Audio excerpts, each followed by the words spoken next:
नमस्कार दोस्तों, ocean network में आपका स्वागत है। पाकिस्तान की और चीन की पोल पट्टी इतनी जल्दी खुल जाएगी, इतनी जल्दी इनकी बौखलाहट सामने आ जाएगी, ये तो हमने सोचा ही नहीं था। G20 में पाकिस्तान तो न 3 में है न 13 में है, लेकिन जिस तरीके से भारत ने यूएई के साथ मिलकर के, यूरोपियन कंट्रीज के साथ मिलकर के, जिसमें इजराइल भी शामिल है और अमेरिका भी शामिल है, उसके साथ जो आर्थिक कॉरिडोर फाइनल किया है, समझौता किया है, उसको लेकर के चीन के पेट में भी एक साथ दर्द उठा। तुर्की के राष्ट्रपति एर्दोगन का भी बयान आज सुबह देखने को मिला। उन्होंने कहा कि साहब, हम तो यूरोप के प्रवेश द्वार हैं और हमारे बिना तो इस तरह का कॉरिडोर बन ही नहीं सकता है। उन्होंने बड़ी निराशा भी जाहिर की और पाकिस्तान के पेट में दर्द होना तो स्वाभाविक है कि वो कितना रसातल में जा रहा है और हम किस तरीके से आज इकोनॉमी के मामले में भी और वैश्विक जो कूटनीति है उस मामले में भी बहुत आगे निकल चुके हैं। ऐसे में कहीं ना कहीं कुछ ना कुछ तो रिएक्शन देखने को मिलना ही था और वो हमें देखने को मिल रहा है। फिर से कश्मीर घाटी में पहले एक घटना होती है राजौरी में, उसके बाद अनंतनाग की पहाड़ियों में। अनंतनाग में तो हमारे सेना के 2 जांबाज ऑफिसर और एक जम्मू कश्मीर पुलिस के डीएसपी वो वीरगति को प्राप्त हुए। और आज सुबह बारामूला में एक ऐसा कांड कर दिया पाकिस्तान ने, जिसके बाद तो अब कोई अंदाजा लगाने की भी ज़रूरत नहीं है कि ये जितना कुछ इस समय हो रहा है ये पाकिस्तान की ही साजिश है। क्योंकि जिस समय आतंकवादी घुसपैठ करने की कोशिश कर रहे थे और हमारे सुरक्षा बल, हमारी सेना उनको ललकार रहे थे और उनको मार गिरा रहे थे, तब पाकिस्तान की तरफ से उनको कवर फायर दिया जा रहा था। और ये एक ऐसा पाकिस्तान का कारनामा है जिससे ये साबित होता है कि वो भारत के क्षेत्र में, यानी भारत के जम्मू कश्मीर में फिर से घुसपैठ करा करके बड़े पैमाने पर खून खराबा करने का मंसूबा बना रहा है और जो बौखलाहट है उसको छिपा नहीं पा रहा है। सीधे जुड़ते हैं जाने माने रक्षा विशेषज्ञ, टेरिटोरियल आर्मी के पूर्व चीफ, युद्ध सेवा मेडल से अलंकृत और वार सिचुएशन और काउंटर टेररिज्म में कई अभियानों में बहुत महत्वपूर्ण योगदान देने वाले और अमेरिका से काउंटर टेररिज्म की विशेष ट्रेनिंग लेने वाले मेजर जनरल AK सिवास सर से। सिवास सर, बहुत स्वागत है आपका। नमस्कार। नमस्कार चौधरी साहब। सिवास सर, आप तो मछल सेक्टर में रहे हैं, तैनात रहे हैं, बहुत अहम भूमिका आपने वहाँ निभा रखी है। ये बताइए, ये जो अनंतनाग में ऑपरेशन चला और जो बारामूला में हुआ, एक तो इनमें मूलभूत अंतर क्या है? दूसरी बात जो मैंने कही है कि पाकिस्तान की, चीन की और कुछ दूसरे देशों की बौखलाहट बहुत जल्दी सामने आनी शुरू हो गई। हाँ, बिल्कुल बिल्कुल ठीक बोला चौधरी साहब। देखो, सच्चाई यह है कि ये जो आतंकवाद है इसका जो सोर्स है वो पाकिस्तान है। और पाकिस्तान आतंकवाद को भेजता रहता है, आतंकवादियों को ट्रेन करता है। उसके पास ट्रेनिंग कैंप बने हैं, वहां पर ट्रेनिंग करने के बाद फिर इनको लॉन्च पैड से वो भारत की तरफ भेजता है। और अब करीब करीब 10,000 के करीब लश्कर तोबा जैसे मोहम्मद के आतंकवादी ट्रेंड बैठे हुए हैं इनके ट्रेनिंग एरिया में, और वो इक्विप्ड हैं वो अमेरिकन हथियारों से जो वो छोड़ गए थे अफगानिस्तान में। उनके अंदर M4 राइफल भी है, उनके पास स्टील वाले जो एम्यूनिशन भी हैं, जो स्टील कोन, उसके बाद उनके पास नाइट विजन डिवाइस भी हैं, उनके पास बुलेट प्रूफ पटका और जैकेट भी हैं, उनके पास नाइट विजन डिवाइस के साथ एक जो GPS आता है मैप का जीपीएस वो भी उनके पास है। तो ये सच्चाई है, वो सब चीजों से लैस है और उनको अब वो भेजने की कोशिश करेगा पाकिस्तान, क्योंकि पाकिस्तान को लग रहा है कि जब से भारत ने G20 का बहुत ही सक्सेसफुल हमने एक प्रकार से ये किया, और उसके बाद जिस प्रकार से एक जॉइंट डिक्लेरेशन हुई जो कि कोई सपने में भी नहीं सोचता था, हम ग्लोबल साउथ की आवाज बन के निकले। उसके बाद हम चंद्रयान 3 में जो हमारा वो साउथ पोल पे लैंड किया जहां कोई और देश लैंड नहीं कर पाया। तो कहीं ना कहीं पाकिस्तान के ऊपर तो सांप लौट गया है, उसको ये भा नहीं रहा कि भारत कहां से कहां पहुंचता जा रहा है। और ऊपर सोने पे सुहागा जो भारत ने दूसरा करके दिखाया कि भारत का सऊदी अरेबिया का और यूरोप का जो इकोनॉमिक कॉरिडोर जिसको बोलते हैं India middle east Europe economic corridor, और वो कॉरिडोर इतना महत्वपूर्ण है कि वो 2024 तक उसका रोड प्लान बन जाएगा और वो अगले 5-6 साल तक पूरा कंप्लीट हो जाएगा, जिसका मतलब वो समुद्र से बॉम्बे और बाकी पोर्ट जो वेस्टर्न पोर्ट है वहां से मिडिल ईस्ट में जाएगा, दुबई गल्फ कंट्रीज में, और वहां से फिर बाई जो इनके रेल है वो मूव करेगा और फिर आगे बाई शिप से फिर वो यूरोप जाएगा।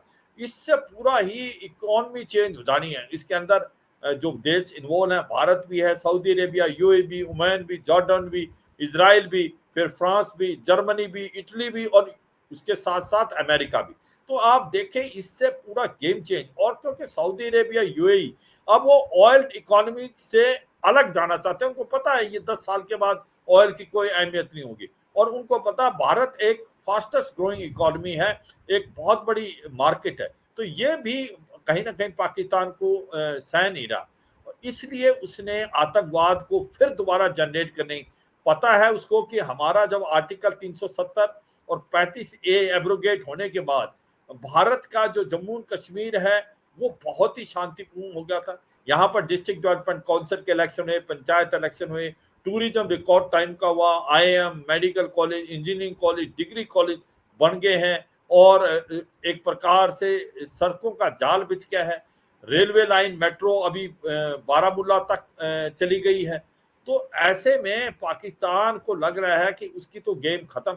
ऊपर से पीओजे के और गिलगित पाकिस्तान के अंदर अब लोग सड़कों पे आ गए हैं, वहां पर लोगों ने आक्रोश जताया है और एक प्रकार विद्रोह कर दिया उन्होंने। उनको पेंशन नहीं मिली, पे नहीं मिली, बिजली जो है 24 घंटे में से 21 घंटे आती है, जो 54 रुपए पर यूनिट है, जो मंगला डैम में 5 रुपए पर यूनिट बनती है, और वहां पर नीलम नदी का मुंह मोड़ के इनको पंजाब की तरफ कर दिया। तो मतलब ये है कि ऐसी सिचुएशन हो गई है कि वहां पर विद्रोह हो रहा है, वो भारत के साथ मिलना चाहते हैं, भारत की बहुत ज्यादा तरक्की हो रही है, ये पाकिस्तान को सहन नहीं हो रहा। और ये पाकिस्तान को नहीं, ये चीन को भी नहीं हो रहा, क्योंकि चीन चाइना पाकिस्तान इकोनॉमिक कॉरिडोर वो गिलगित पाकिस्तान से, अगर पीओजे के और गिलगित पाकिस्तान मिल जाता भारत में तो फिर चीन की हालत खराब हो जाएगी, जो उसका $62 बिलियन खर्चा किया हुआ उसने। तो इनको मद्देनजर रखते हुए अब पाकिस्तान, क्योंकि वहां इंटरिम गवर्नमेंट है, वहां सबकी चलती है, तो एक ही है पाकिस्तान की आर्मी की और ISI, तो उन्होंने आतंकवाद को अब फिर बढ़ावा दिया। क्योंकि हुआ क्या है कि लास्ट 10 साल और स्पेशली लास्ट 2 साल में आतंकवाद की कमर तोड़ दी थी भारत ने, और करीब करीब 70 के करीब आतंकवादी रह गए हैं। और अब जो आतंकवादी थे उनका मोराल भी डाउन था, उनके पास एम्यूनिशन भी नहीं था, और अब उनको घेर लिया था, और ऐसा लगता है अगले 2-3 साल में आतंकवाद बहुत कम हो जाएगा। और पत्थरबाजी की घटनाएं बिल्कुल नहीं हो रही थी, जो पैसा आता था हवाला का हुर्रियत को ISI से, और वो फिर बच्चों को एक बार मिसलीड करके पत्थर फेंकाते थे, वो बिल्कुल बंद है, क्योंकि हुर्रियत वाले सब जेल में डाल दिए हैं, कोई पत्थरबाजी नहीं होती। कहीं हम ज्यादा इतने सक्सेसफुल नहीं हुए, तो शायद हम साउथ कश्मीर में रेडिकलाइजेशन जो है वो हम चाहते थे कि और कम हो, उसमें कमी होने की जरूरत है। मगर और पैरामीटर आप देखें, वो सारे पैरामीटर टिक है, वो सब अच्छे करे। तो ऐसे में पाकिस्तान से ये सहन नहीं हो रहा कि भारत का जो जम्मू कश्मीर बहुत आगे निकल गया। भारत ने यहाँ पर श्रीनगर में मीटिंग भी कराई, लेह लद्दाख में मीटिंग कराई, जिसमें सऊदी अरेबिया, यूएई के लोग भी आए, और उन्होंने जो इन्वेस्ट भी करने की एक प्रकार से प्लान बनाए। तो अब पाकिस्तान चाहता है कि कहीं आतंकवाद का सहारा ले और आतंकवाद को दोबारा यहाँ पर जनरेट करे, एक्टिवेट करे।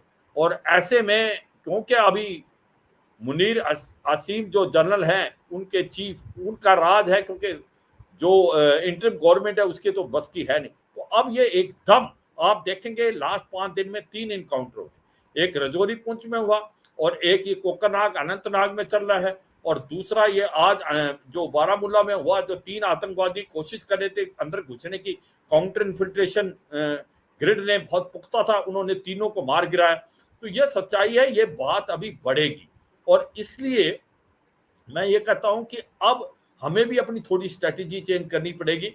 और जब आप आगे क्वेश्चन पूछोगे तो फिर मैं इनका डिफरेंस भी बताऊंगा कि लाइन ऑफ कंट्रोल में और जो हिंडरलैंड में काउंटर टेररिज्म को लड़ने का क्या फर्क है। चौधरी साहब।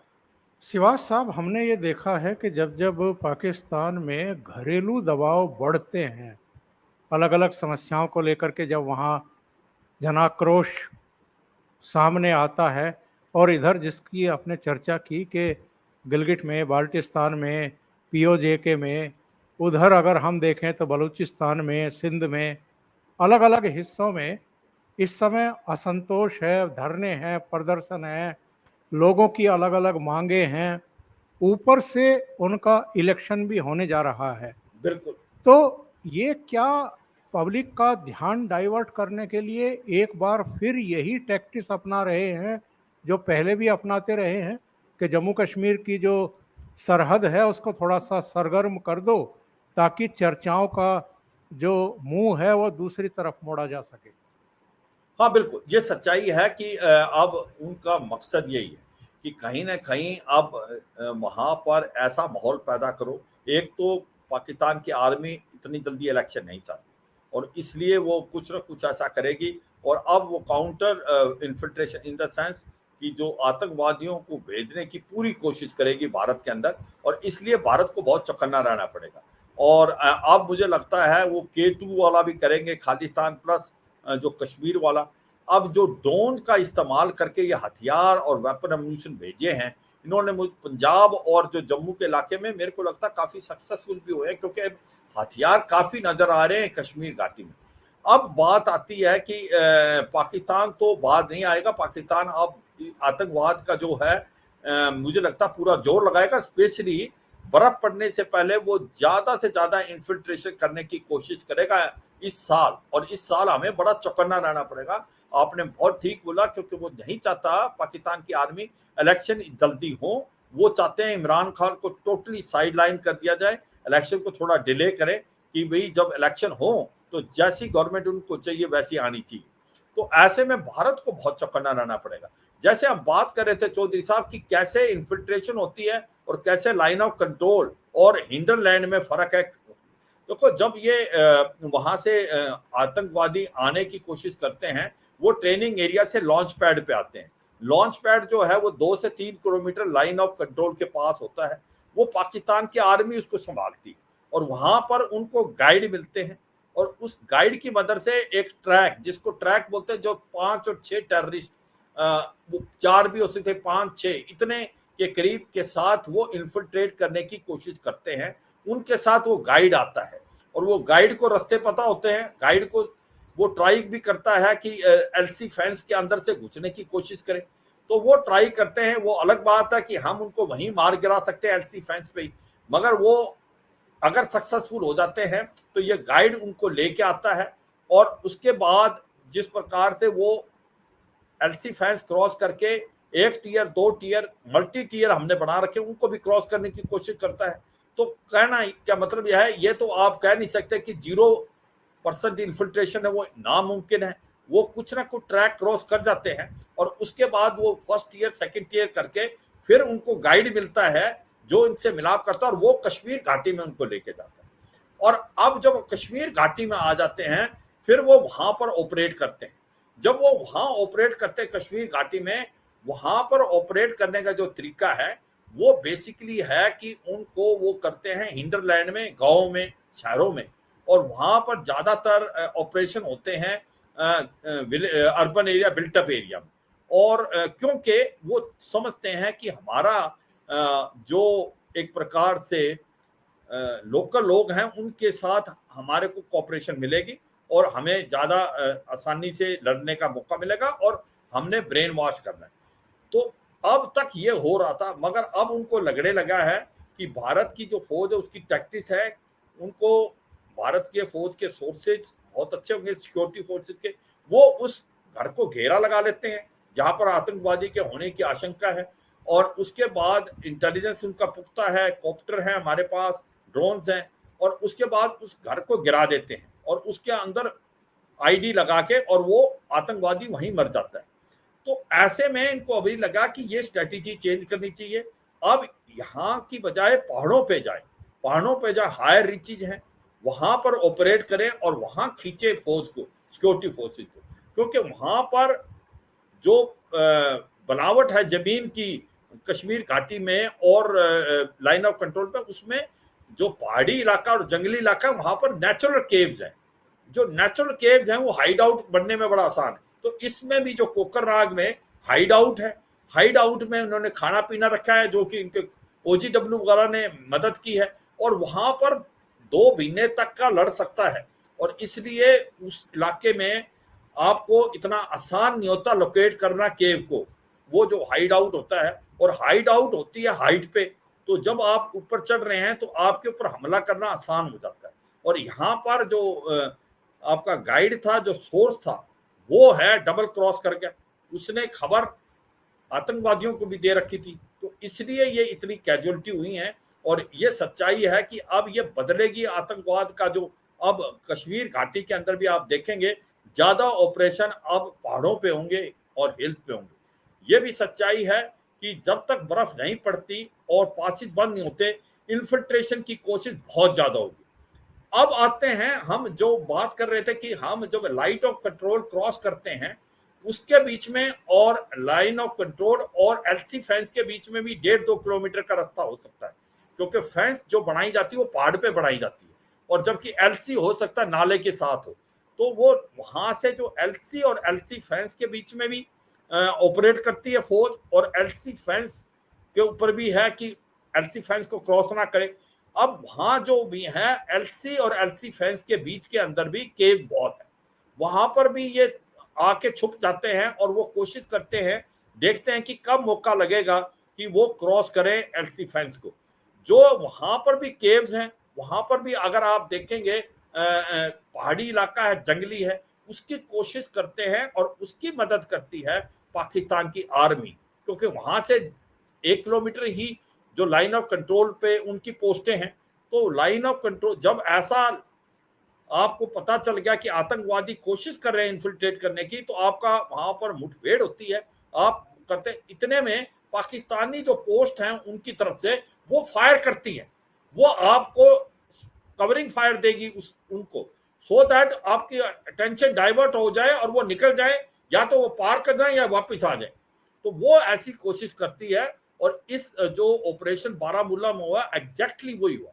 इसका जब एलसी और एलसी फेंस में ये इनकाउंटर हुआ, तो पाकिस्तान की पोस्टों ने कवरिंग फायर खोला, और जो हमने ड्रोन का इस्तेमाल किया क्वाड कॉप्टर का, उसके ऊपर भी फायर किया पाकिस्तान की आर्मी।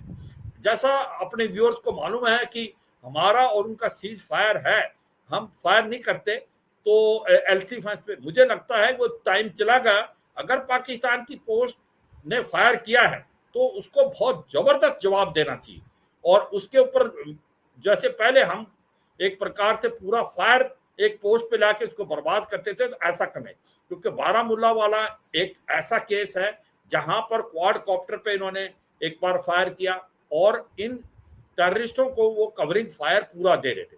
तो ये सच्चाई है कि अब सारा कुछ बदलाव आएगा, कि वहां तो हरदम लड़ाई ऐसे होती थी कि केव्स में बने हुए हैं और वहां पर कवरिंग फायर पाकिस्तान की आर्मी देती थी, ट्राई करती, मगर जो हिंडरलैंड में था, जो अंदर था, वो ज्यादातर गांव में था, शहरों में था। अब वहां पर भी मुझे लगता है शिफ्ट हो जाएगा, ये पहाड़ों में, जंगलों में जो नजदीक है वहां पर ऑपरेशन ज्यादा होंगे, तो इसलिए हमें स्ट्रेटेजी चेंज करनी पड़ेगी, हमें सोच समझ के चलना पड़ेगा।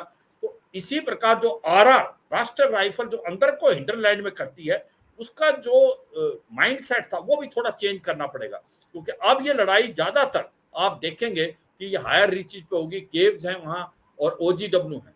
तो इसलिए अभी हमें क्या करना पड़ेगा, एक तो जो श्रीवास ये साहब, हाँ श्रीवास साहब, मैं जानना चाहता हूँ, जो हमारी फौजें, जो हमारे सुरक्षा बल हैं, वो तो अपनी अपनी जगह तैनात है, चुस्त हैं, चौकस हैं। जब भी घुसपैठ होती है वो कार्रवाई करते ही हैं। इसमें कई बार हमारी भी कैजुअल्टी होती है, वो भी मारे जाते हैं। हमें ये भी पता चल गया है कि कुत्ते की दुम सीधी होने वाली है नहीं। तो ये जो टेढ़ी दुम है पाकिस्तान की, इसको सीधा करने का कोई बड़ा उपाय ऊपर से ही सोचना पड़ेगा क्या? दिल्ली से बिल्कुल ही बिल्कुल सोचना पड़ेगा क्या? एक निर्देश देना पड़ेगा, जिसके संकेत पिछले दिनों राजनाथ सिंह साहब ने भी एक प्रोग्राम में दिए थे कि अगर उधर से कुछ होता है तो हम छोड़ेंगे नहीं, घुस कर के मारेंगे। क्या वो समय आ गया है कि एक बड़ी और कड़ी कार्रवाई कर दी जाए? हाँ बिल्कुल, ये बात आपने बहुत अच्छी की, मैं उसी पे आ रहा था कि अब ऐसे ऑपरेशन तो यहाँ होंगे, मगर ये सच्चाई है कि इसकी प्रॉब्लम यहाँ जम्मू एंड कश्मीर में नहीं है, इसकी स्रोत, इसका सोर्स पाकिस्तान में है। अगर हमने पुलवामा के बाद बालाकोट किया, उड़ी के बाद सर्जिकल स्ट्राइक किया, अभी हमें बहुत ज्यादा सर्जिकल स्ट्राइक करने पड़ेंगे और उन कैंपों को बर्बाद करना पड़ेगा जो कि जहां पर ये इन्होंने अपने आकाश को बिठा रखा है या आतंकवादियों को बिठा रखा है। अब उसके तरीके बहुत है, उसके पास अभी हमारे पास हथियार भी हैं ऐसे कि जो हम यहां से भी फायर कर सकते हैं, जैसे कि हमारे पास अब रफेल है, उसके अंदर बहुत ज्यादा अच्छी मिसाइल हैं, चाहे scalp missile, mica missile, hammer missile, और भी बड़े तरीके हैं जो कि अंदर रह के अपने लाइन ऑफ कंट्रोल से हम 400-500 किलोमीटर और पिन पॉइंट जहां पर आतंकवादियों का कैंप है उसको बर्बाद करना पड़ेगा। और मुझे लगता है कि गवर्नमेंट अब इसको छूट देने वाली है, और अगर रिक्वायरमेंट की तो जिस प्रकार से सर्जिकल स्ट्राइक अंदर घुस के मारा था वो भी करेंगे। अब टाइम आ गया कि पाकिस्तान को एक सबक सिखाना, पाकिस्तान के अंदर घुस के मारना जैसे पहले मारा था, क्योंकि पाकिस्तान, सच्चाई है कि एक कुत्ते की पूंछ की तरह है, इतना ट्राई करो सीधा करने के लिए, मानने का नहीं, और अब ये आतंकवाद का फैलाने की कोशिश करेगा। और इसका सबसे अच्छा तरीका है घुस के मारो, वहां मारो जहां पर सोर्स है, और उसके तरीके हैं। आपके पास रफेल भी है, आपके पास MQ-9 ड्रोन जो 2 अभी हमारे पास नेवी के पास हैं और हमें 31 और मिलेंगे। मैं अपने व्यूअर्स को बताना चाहूंगा, जैसे अल जवारी को मारा था पाकिस्तान के काबुल में, मारा था अफगानिस्तान में अमेरिकन फोर्सेस ने, वो उसी से मारा था। तो अब सच्चाई है कि हमें सर्जिकल स्ट्राइक करने पड़ेंगे, इसकी छूट बिल्कुल दे दी है। और आपने एक बड़ा इशारा किया कि अब वो भी टाइम आ गया कि गिलगित पाकिस्तान और POK के लोग हैं, वो भी एक प्रकार से बड़े आक्रोश हैं और वो सड़कों पे आए हुए हैं, प्रहार कर रहे हैं।